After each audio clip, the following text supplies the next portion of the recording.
আজ বলতে বড় কষ্ট হয়। তারপরেও আপনাদের মাঝে এটি শেয়ার করা আমার জন্য মনে হয় প্রয়োজন। তাই আপনাদের মাঝে আমি এটি শেয়ার করতেছি। বিষয় হচ্ছে আজকে বিকালবেলা আমি একটি পোস্ট দেখলাম যে আমার এক ক্লোজ বন্ধু, আমরা একসাথে লেখাপড়া করেছিলাম।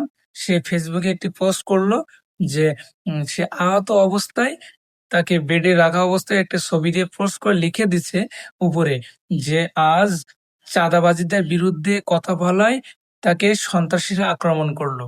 তো এই পোস্টটি দেখার সাথে সাথে আমি হতবাক হয়ে গেলাম যে কি হলো, কোনো সমস্যা হলো কিনা। তখন আমি তৎক্ষণিক আমার সেই বন্ধুর কাছে আমি ফোন করলাম এবং তার কাছে ফোনের মাধ্যমে জানতে পারি, সে আমাকে বলল যে গত জুম্মার দিন আমি চাঁদাবাজিদের বিরুদ্ধে রিপোর্ট করাই আমাকে ১৫ থেকে ১৭ জন সন্ত্রাসী আমাকে আক্রমণ করলো। আমি যখন গত জুম্মার দিন যখন আমি নামাজ পড়তে যাই, নামাজ পড়ার শেষে যখন আমি মসজিদ থেকে বের হয়েছিলাম, ওই মসজিদ থেকে বের হওয়ার সাথে সাথেই ১৫ থেকে ১৭ জন সন্ত্রাসী আমাকে আক্রমণ করলো এবং তারা আমাকে হত্যা করার জন্য পরিকল্পনা করে। তখন তারা আমাকে আঘাত করতে থাকে এবং এলাকাবাসীরা আমাকে সেখান থেকে উদ্ধার করে। আরেকটি বিষয় আপনাদের কিন্তু বলা হয় নাই। আমার এই যে বন্ধু, ইনি একজন সাংবাদিক। তা সে এই যে চাঁদাবাজির বিরুদ্ধে একটি রিপোর্ট করায়, বাস্তবমুখী একটি রিপোর্ট করায় তাকে এই সন্ত্রাসীরা আক্রমণ করলো। খুবই দুঃখজনক একটি ব্যাপার।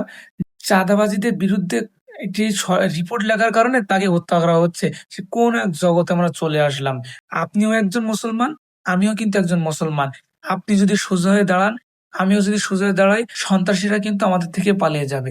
ওই কারণে আপনার সন্তানকে আপনি সুন্দরভাবে সুশিক্ষিত করুন। আমার সন্তানকে আমি সুশিক্ষিত করি। আপনার আপনার পরিবারও সুন্দর হবে, আমার পরিবার সুন্দর হবে।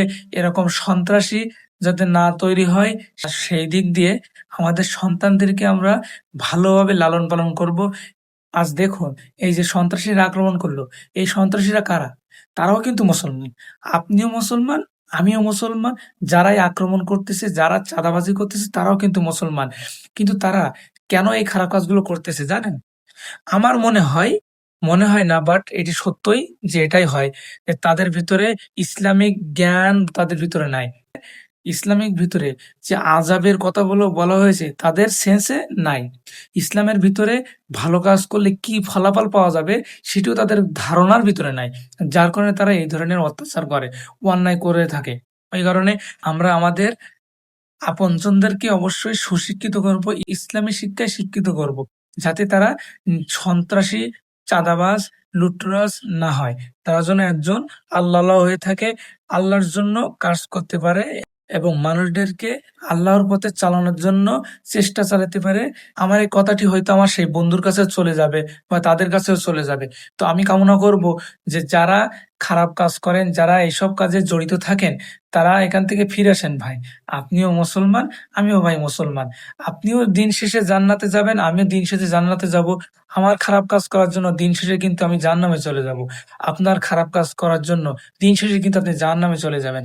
আর এখন ভাই আপনি কতদিন বাঁচবেন? এই যে সময়টা ভাই, এই যে পৃথিবীতে আপনি কত বছর বাঁচবেন? আপনার বয়স যদি ২০ বছর হয়ে থাকে বা ৩০ বছর হয়ে থাকে, হয়তো সম্ভবত আপনি আরো ৫০ বছর বেঁচে থাকতে পারেন। তার বেশি তো আর না। তার বেশি তো আর আপনি বেঁচে থাকতে পারবেন না।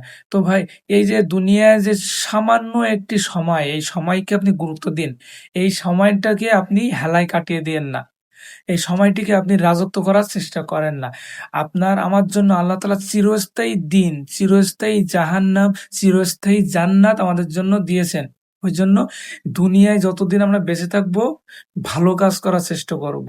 এই ভালো কাজ, এই সামান্য কয়টা দিন যদি আমরা ভালো কাজ করতে পারি, বিশাল লম্বা একটি আমাদের জুড়ে স্থায়ী একটি জীবন আল্লাহ তাআলা আমাদেরকে দান করবেন।